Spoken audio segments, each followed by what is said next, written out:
তখন স্তন পূর্ণাঙ্গ এবং ভারী বলে মনে হতে পারে। অবসাদ অবসাদ এবং অতিরিক্ত ক্লান্তি গর্ভাবস্থার প্রাথমিক লক্ষণগুলোর আরেকটি।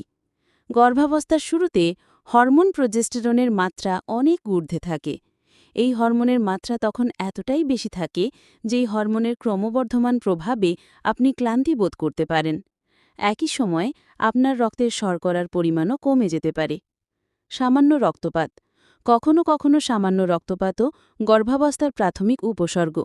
গর্ভধারণের 10 থেকে 14 দিন পর সাধারণত এমন হয়ে থাকে।